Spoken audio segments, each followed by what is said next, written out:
বাইরে যে পরিমাণ রোদ আর গরম, আর এই গরমের জ্যামের মধ্যে যদি গাড়ির এসি ঠিকমতো ঠান্ডা না করে মেজাজটা কেমন লাগে বলুন তো।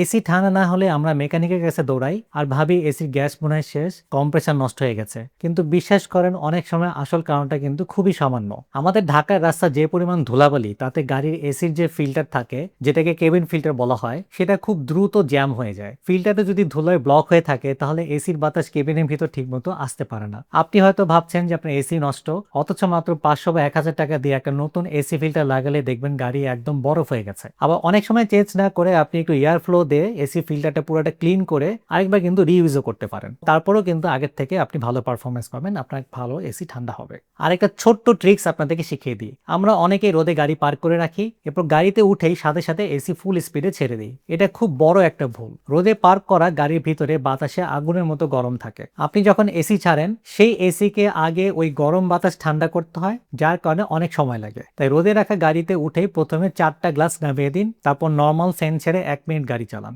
দেখবেন ভিতরে সব বাতাস বাইরে বের হয়ে গেছে। এরপর গ্লাসটা আটকে রেখে এসি চালু করুন, দেখবেন চোখের পলকে গাড়ি ঠান্ডা হয়ে গেছে। এই ট্রিক্সে যদি কাজে লাগে ভিডিওটা আপনার বন্ধুদের সাথে আজই শেয়ার করে দিন। আর আপনাদের কার গাড়ির এসি সবচেয়ে ফাস্ট ঠান্ডা হয় কমেন্টে জানান। দেখা হবে নেক্সট কোনো ভিডিওতে। গাড়ির একটা কমন প্রবলেম হলো ব্যাটারি বসে যাওয়া, আর তখন আপনাকে অনেক ভোগান্তিতে পড়তে হয়। আর এই ভোগান্তি থেকে মুক্তি পাওয়ার জন্য গাড়ি ইম্পোর্ট নিয়ে এলো 2টি জাম্প স্টার্টার।